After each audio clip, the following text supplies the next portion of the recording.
سلام دوستان. در بعضا موردها در زبان روسی یک کلمه یا حرف با یک نمود نوشته می شود، لیکن در خواندن آن گویم عوض می شود. برای مثال ما что می نویسیم یعنی ЧТО، اما وقتی خواندن аллакай ما آن رو что می خونیم. حالا می خواهم شما رو با بعضی از چنین کلمه ها با طرز الفابети شناس نمایم. اینک رفتیم.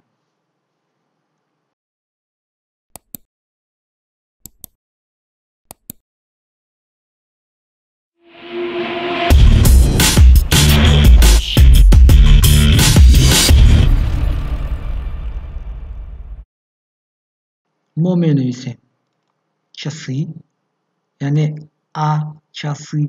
وقتی خوندن ما میگیم часы.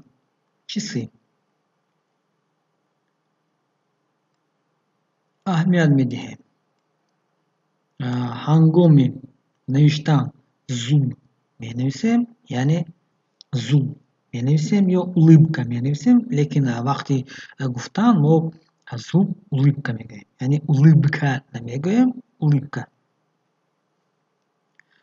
حرف و وقتی ما فامیلی کسی را می نویسیم، خب برای مثال ایوانوف می نویسیم، وقتی خوندن ایوانوف می خونیم، یا لавка می نویسیم، خوندن лавка می خونیم. снег یعنی снег می نویسیم، снег می خونیم، снег. год лодка یعنی ما می نویسیم лодка، هنگام خوندن البته ما лодка نمیگویم و میگویم лодка. خب лодка. весна этаж یعنی этаж می نویسیم، этаж میگویم. یا اینکه ложка می نویسیم، ложка میگویم. этаж ложка. اینچنین باید اهمیت میدهیم به این کلمه ها. مثال گریپ. خب بینش плов. друг. 1 год. нож. раз. сказка. всегда. ошибка. ложка. просьба.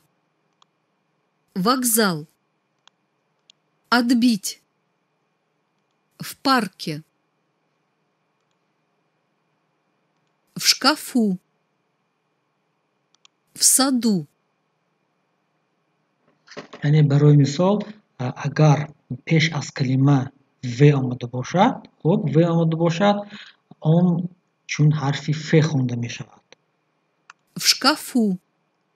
в парке.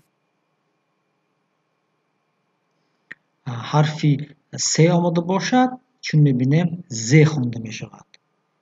с другом. с братом. с городом.